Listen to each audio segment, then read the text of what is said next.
السلام علیکم. په تیرو شلو ورځو کې کله چې موږ د بونیر، سوات، باجوړ اپریشن زده متاثرینو او سیلاب زده متاثرینو سره لګیاو، نو د پراپرټي په دنیا کې یو نوې ډیولپمنٹ شوی دی. هغه ډیولپمنٹ دا دی چې د فیصل ټاون اونر چودري عبدالمجید صاحب کوم ته چې د اسلام آباد او د پنډۍ پراپرټي ټایکون هم وایي، هغه یو نوې منصوبه لانچ کړې ده. هغه منصوبه صرف د اپارټمنټس یعنی د فلیټونو منصوبه ده. په فیصل ټاون کې د فیصل هایټس په نوم باندې یو 20 کناله پلاټ باندې اپارټمنټ های رایز بلډینګ لانچ کړی دی. تاسو ته یاد وي چې چودري عبدالمجید صاحب هغه سړی دی کوم چې 9 پروجیکټ الریډي ډیلیور کړي دي.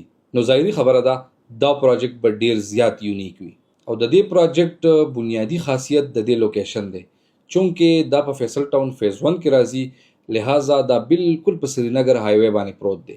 یو طرف ته M1 دی او بل طرف ته M2 دی او هزاره موټر ویم دې ته نږدې ده. ایرپورټ صرف او صرف په 5 منټ فاصله باندې دی. لہذا د دې لوکیشن ټاپ نوچ دی. د دې لانچینګ با سبا یعنی د جمعې په ورځ 29 اگست باندې کیږي. راځي د دې منصوبې لغونی خصوصیات د سره بیان کوم.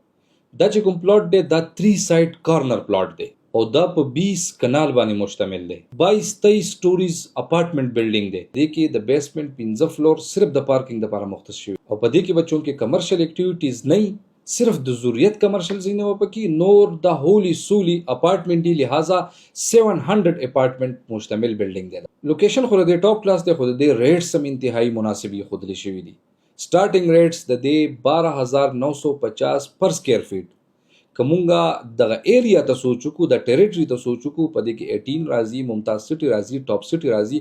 نو الته کې د 16000 نواله د 40000 پورې پر سکوير فیټ اپارټمنٹ ریټس دي. چونکه دا د چودري عبدالمجید صاحب خپل پروجیکټ دی، لہذا د دې ریټس انتهایی مناسب دي او په دې مناسب ریټس کې تعالی لگژری لیوینګ درکې. د دې بروشر چې تاسو کله وګورئ تاسو به حیران شئ. د دې ډیزاین ته انتهایی پروفیشنل او انټرنیشنل لیول والا ډیزاینینګ د دې شوی دی. ان شاء الله کنسټرکشن به هم دغه شانتي کیږي او انټرېسټینګ خبر به کېداله چې کله د دې کنسټرکشن کیږي نو دې ته به یو لایو کیمرا لګېدلی، یو ویب سایټ به تعالی درکړي. هغه ویب سایټ ته به ځي، ته به په خپل باندې لایو کار ګوري چې په یو کال کې څومره کار وشو، په 2 کالو کې کم څومره کار وشو او په دې ورځ باندې کار لګیا دی که نه دی لګیا، نو ته په خپل د دې مونیټرینګ کولای شي. دا منصوبه پوره د 15 کالو منصوبه ده، خو د دې پیمنٹ پلان د 6 کالو دی. نو ته په خپل سوچو کا چې دومره بهترینه منصوبه او هغه هم د 6 کالو په آسان قسطونو باندې. د دې قسط څومره دی 1%. مطلب دا دی که فرض کستا اپارټمنټ په 77 لک روپۍ باندې دی نو ته به 77000 پر منت قسط ورکې.